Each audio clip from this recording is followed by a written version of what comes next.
राधे राधे दोस्तों, आपका फिर से स्वागत है मेरे YouTube चैनल राधे श्याम में।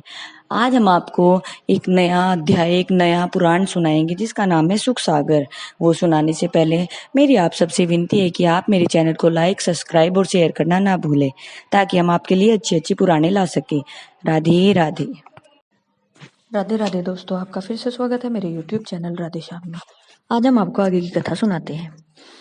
कलयुग के वर्णन, लक्षणों का वर्णन। श्री सुखदेव जी बोले, हे राजा परीक्षित, फिर इसके बाद कलयुग के प्रभाव से दिन प्रतिदिन धर्म या दया, आयु, सत्य, बल, सोच, क्षमा और स्मरण शक्ति भी नष्ट होती चली जाएगी और पाप तेजी से बढ़ता चला जाएगा। कलयुग में जिसके पास ज्यादा धन होगा वही पुरुष शक्तिशाली, गुणवान, ज्ञानी और समस्त बातों में श्रेष्ठ माना जाएगा, तथा जो पुरुष बलवान होगा वही धर्मात्मा और न्यायी माना जाएगा। जो मनुष्य न्याय करने वाले को धन नहीं देगा उसकी अवश्य ही पराजय होगी। अधिक बोलने वाला पंडित और निर्धन, चोर, जार व कुकर्मी तथा कपटी को साधु माना जाएगा। स्वीकार मात्र से विवाह संस्कार माना जाकर केवल स्नान धर्म श्रृंगार का साधन समझा जाएगा। अपने पास की गंगा जी को भी पवित्र तीर्थ स्थान न मानकर दूर के छोटे से जलाशय को भी तीर्थ स्थान माना जाएगा। कुटुंब का पालन पोषण ही एक बुद्धिमत्ता है और चतुराई का नमूना समझा जाकर कपट और धूर्तो कूटनीतिज्ञ समझी जाएगी। धर्म स्वर्ग व सुख पाने के लिए नहीं बल्कि यश पाने के लिए किया जाएगा। चारों वर्णों में जो भी बलवान होगा वही राजा बनकर राज करेगा। निर्दयी राजा और डाकुओं द्वारा धन और स्त्री छीनने वाले जाने के भय से प्रजाजन भयभीत होकर वन तथा पहाड़ों की गुफाओं में छिप जाएंगे और कंदमूल, फल आदि खाकर अपना निर्वाह करेंगे। उस समय भयंकर अकाल और अनेक प्रकार के कष्टों से प्रजा पीड़ित हो जाएगी और 20-30 की आयु वाले युवक ही वृद्ध जनों में गिने जाएंगे। ये राजा परीक्षित, कलयुग के प्रभाव से प्राणियों के शरीर छोटे और बहुत ही निर्बल हो जाएंगे। अन्न और औषधियां प्रातः क्षीण गुण वाली होकर वृक्षों में समी के वृक्ष की अवशेष रह जाएंगे। इस समय बिजलियां अधिक चमकेगी लेकिन वर्षा बहुत ही कम होगी। इस प्रकार घोर कलयुग के आने पर जब जगत के समस्त प्राणी अति दुखित होकर त्राही त्राही करने लगे जाएंगे, तब संबल नामक ग्राम में एक विष्णु यश नाम करके श्रेष्ठ महान महात्मा ब्राह्मण के यहाँ प्रभु श्री हरि विष्णु जी कलिक भगवान के नाम से अवतार लेंगे। उस समय अणिमा आदि ऐश्वर्यों और सत्य आदि गुणों से युक्त अपने परम कांतिमान और श्रीघर धामी घोड़े पर चढ़कर तेज मुख कृपाण हाथ में लेकर करोड़ों नरप वेशधारी डाकुओं को मौत के घाट उतारते हुए और हरि भक्तों को सुख देते हुए भूतल पर विचरेंगे। और जब उनके श्री अंग में चर्चित चंदन आदि सुगंधित पदार्थों की सुगंधित पवन वह का स्पर्श भवमंडल में चारों ओर फैलकर जिस समय प्राणियों के अंगों को स्पर्श करेगी, उस समय प्रभु की कृपा से उनके समस्त पाप नष्ट होकर उनके हृदय में दया, धर्म और सत्य आदि गुण प्रकट होंगे तथा उसके श्रेष्ठ संतान की वृद्धि होगी। उस समय कलयुग और उनके कुकर्मी कृत्य नष्ट होकर सत्य युग और शुभ कर्मों का प्रादुर्भाव होगा जाएगा।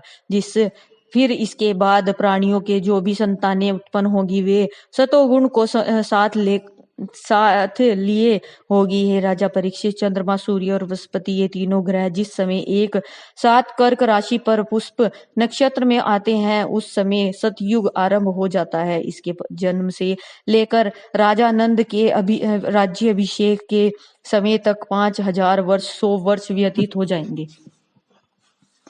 श्री सुखदेव जी के मुख से इतनी कथा सुनकर राजा परीक्षित बोले, हे मुनिनाथ, यह हिसाब किस तरह लगाते हैं, मुझे विस्तार से बताइए। राजा परीक्षित की बात सुनकर श्री सुखदेव जी बोले, हे राजा परीक्षित, रात्रि के समय नभमंडल में जब सप्त ऋषियों का उदय होता है, उस समय उसके मध्य में जो 2 तारे स्थित दिखाई देते हैं वे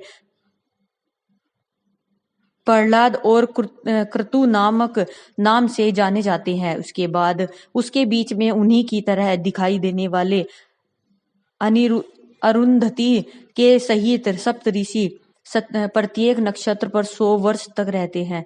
हे राजा परीक्षित, जिस समय आप उत्पन्न हुए उस समय वे सप्तऋषि मेघा नक्षत्र पर आए थे और इस समय भी यह मेघा नक्षत्र पर ही है, अर्थात 100 वर्ष पूर्ण होते ही ये पूर्व फाल्गुन नक्षत्र पर चले जाएंगे। हे राजा परीक्षित, प्रभु श्री कृष्ण जी जिस समय गोलोक सिधारे उस समय इस लोक में कलयुग का प्रवेश हुआ था। अब ये सप्तऋषि मेघा नक्षत्र पर हैं। जिस समय राजा नंद का पूर्व राज्याभिषेक होगा तब ये पूर्व षाढ़ नक्षत्र पर होंगे। उस समय कलयुग वृद्धि को होना आरंभ हो जाएगा और जब इसके 1200 दिव्य वर्ष पूर्ण हो जाएंगे उस समय कलयुग का अंत होकर सत्य युग का आरंभ होगा। तब प्राणी की आत्मा में स्वयं ज्ञान और धर्म का प्रकाश उत्पन्न होकर उनका मन शुभ कर्मों में लग जाएगा।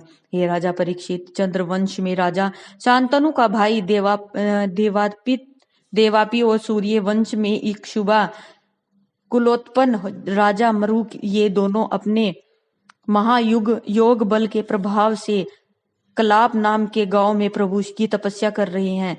जिस समय कलयुग का अंत होगा उस समय कलिक की आज्ञा पाकर वे लौट आएंगे और हरि की कृपा से सतोगुणी सृष्टि उत्पन्न कर धर्म से प्रजा का पालन कर शुभ कर्मों का उत्थान करेंगे। हे राजा परीक्षित, इसी तरह सतयुग, त्रेता युग, द्वापर और कलयुग बारी बारी से प्राण धारियों के बीचों बीच संसार में बदलते रहे।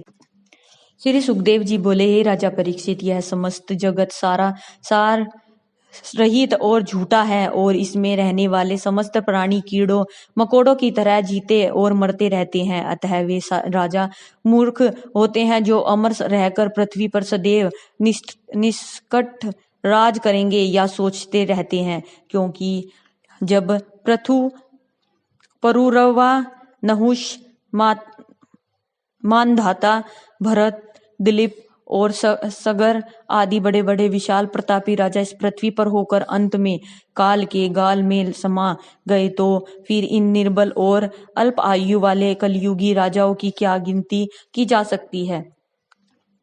श्री सुखदेव जी के मुख से इतनी कथा सुनकर राजा परीक्षित बोले, हे मुनिराज, आज की कथा में यहीं समाप्त करते हैं। आगे की कथा आपको कल सुनाएंगे। राधे राधे, राधे राधे, राधे राधे। जय श्री कृष्ण, जय श्री कृष्ण, जय श्री कृष्ण।